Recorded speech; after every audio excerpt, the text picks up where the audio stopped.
Assalomu alaykum yurtdoshlar. Bugun 24-mart 2025-yil Qirg'izistondamiz. Qizilqiya degan joyda mana turbamizni o'tkazyapmiz. Ha, Shopir aka. Dog'lasi chiroyli teshib o'tkazib qo'ydik.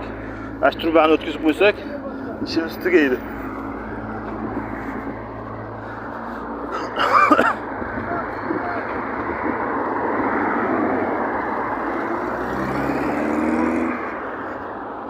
O'tdimi do'stim?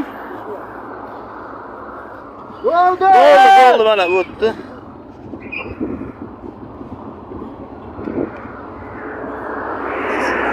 Xizmatlar bo'lsa aytaverasizlar.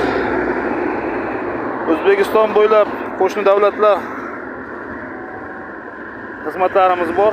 Ekranlarimizga nomerimizni qo'yib qo'yamiz. Bemalol telefon qilaverasizlar.